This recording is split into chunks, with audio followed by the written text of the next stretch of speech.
श्रीमद् भगवद गीता ज्ञान यज्ञ प्रवचन क्रमांक 143 अध्याय 3 कर्मयोग और श्लोक क्रमांक 27। ओम त्र्यंबकं यजामहे सुगंधिं पुष्टिवर्धनम् उर्वारुकमिव बन्धनान् मृत्योर्मुक्षीयमामृतात् समस्त जन कल्याणे निरतं करुणामयं नमामि चिन्मयं देवं सद्गुरुं ब्रह्मविद्वरं वसुदेवसुतं देवं कंसचानूरमर्दनं देवकी परमानन्दं कृष्णं वन्दे जगद्गुरुम्। ओम तत्सत्। अब यह मनुष्य कर्म में किस प्रकार आसक्त होता है, भगवान उसे कहते हैं इस 27वें श्लोक में।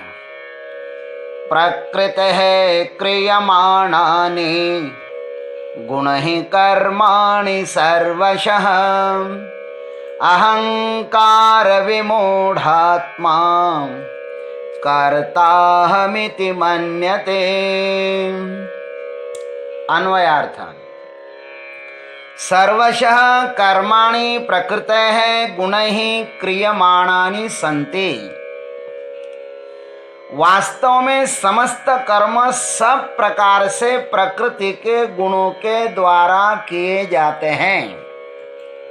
जितने सारे हमसे कर्म होते हैं ना, वे कौन करते हैं? प्रकृति के गुण ही करते हैं। परंतु अहंकारः विमूढ़ात्मा अहम कर्ता इति मन्यते। परंतु अहंकार से मोहित अंतःकरण वाला मनुष्य मैं करता हूं इस प्रकार मानता है। भगवान का ये बड़ा सुंदर प्यारा वाक्य है। आइए इस पर हम लोग यथामति यथाधीतम यथाश्रुतम विचार करते हैं। सर्वशः कर्माणि प्रकृतेः गुणैः क्रियमाणानि सन्ति। ये भगवान का वाक्य है। वास्तव में समस्त कर्म सब प्रकार से प्रकृति के गुणों के द्वारा किए जाते हैं। ये सूत्र है। इस मंत्र में मनुष्य के अज्ञान तथा अशांति का कारण बताते हैं भगवान। किसी भी वस्तु को यथार्थ न समझना, यह उस वस्तु का अज्ञान ही है। वस्तु जैसी है उसे उसी तरह समझना, इसे ज्ञान कहते हैं। हम अशांत तथा दुखी क्यों होते हैं? इसलिए कि जो न कभी हमारा था, न अभी हमारा है, न कभी हमारा होगा भी, उसे हम अपना बनाने का प्रयत्न करते हैं। बस यही हमारे दुख का मूल कारण है। जैसे ये हमारा शरीर है, ये कभी न हमारा था, न है, न होगा, तो भी इसे हम पकड़ करके बैठे हैं। 24 तत्वों का यह एक पुंज है और त्रिगुणात्मिका प्रकृति इसका मालिक है। इन 24 तत्वों से जो कुछ संगठनात्मक कार्य हो रहा है, वह त्रिगुणात्मक प्रकृति देवी की अध्यक्षता में हो रहा है। इस प्रकृति देवी के 3 धर्म हैं, माने स्वभाव है। कौन कौन से? सत्व, रज, तम। इन तीनों की साम्यावस्था ही प्रकृति का जन्म है, अथवा स्वरूप है, अथवा यह प्रकृति है। अतः इस कार्य रूप शरीर से वह 3 प्रकार से कर्म करवाती है। एक ही हमारी आंख है, लेकिन एक ही आंख 3 तरह से कार्य करती है। कैसे? उसमें जब प्रेम का आविर्भाव होवे तो वह सौम्य दिखती है। लोभ प्रकट होवे तो उसमें चंचलता दिखाई देती है। और क्रोध से देखे तो वह लाल हो जाती है। यह क्रमशः सत्वगुण का, रजोगुण का और तमोगुण का प्रकटीकरण है। 3 गुण ही भीतर से बाहर की यात्रा करते हैं उस 24 तत्वों के माध्यम से। कौन कौन से 24 तत्व? 10 इंद्रिया, श्रोत्र त्वक चक्षु रसना घ्राण, वाक पानी पात पायु उपस्थ, पंच प्राण, प्राण अपान समान उदान व्यान, पंच महाभूत और अंतःकरण चतुष्ट, ये ही 24 तत्व हैं। विकार और संस्कार यह सब प्रकृति ही है।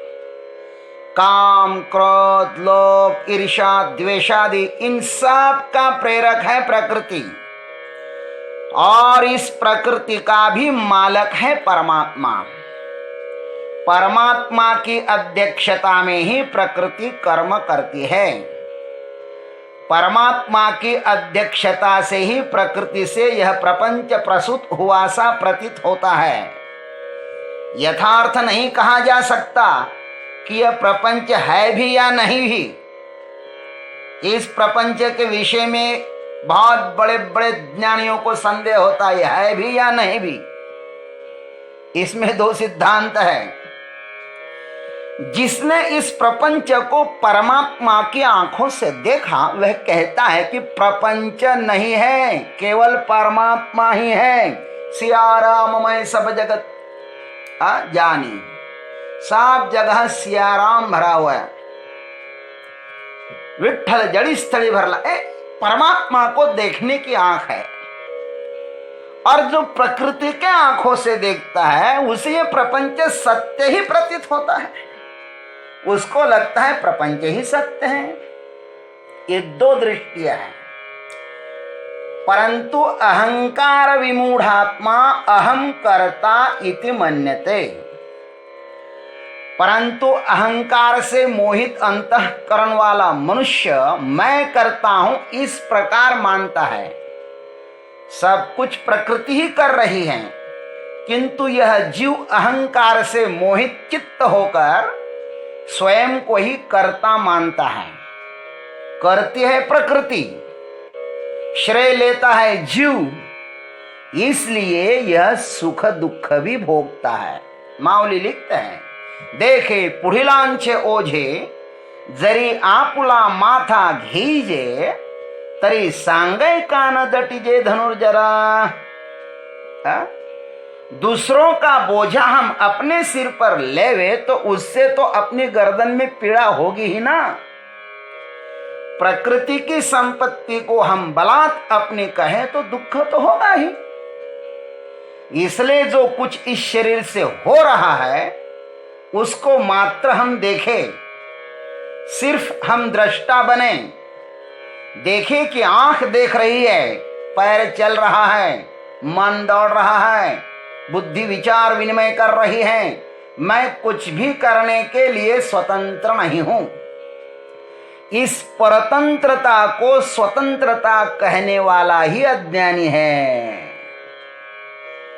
इंद्रियों के धर्मों को अपना मानना ही अज्ञान है। वह विपरीत अंतःकरण वाला है। अतः हे भारत, यह महाभारत युद्ध होवे, यह उस प्रकृति की इच्छा है, तुम्हारी नहीं। युद्ध होवे यह तुम्हारी इच्छा न थी और न है। अतः यह निश्चित है कि कोई अज्ञात शक्ति है जो तुझसे यह युद्ध करवाना चाहती है। तुम उसकी इच्छा से बाधक क्यों बनते हो? होता है होने दो। तुम तो कर्ता न बनो, दृष्टा बनो, और बहती हुई प्रकृति की गतिमान धारा को सहयोग दो। अहंकारात्मक कर्तृत्व का बांध मत बनो। तुम्हारे बांध बांधने से भी कोई युद्ध रुकने वाला नहीं है। आज तक किसी के भी रोकने से कुछ भी रुका है क्या? लोग स्वास्थ्य को रोकने का चरम सीमा तक प्रयत्न करते हैं, किंतु कभी वह स्वास्थ्य रुका है क्या? बीमार होती ही है ना। हालांकि बीमारी के लिए कोई भी प्रयत्न नहीं करता। बुढ़ापा से बचाते हैं अपने को। कोई अब तक बच पाया है क्या बुढ़ापा से? जो भी नादान व्यक्ति प्रकृति के विपरीत दौड़ता है, भगवान कहते वही विमूढ़ करता है। यही भगवान इस श्लोक से हमें यह संकेत कर रहे हैं कि हम विमूढ़ आत्मा न बने। अर्जुन, तुम विमूढ़ आत्मा न बनो। ओम तत्सत। जय गुरुदेव, जय जगदीश्वर, जय जय महाकाल।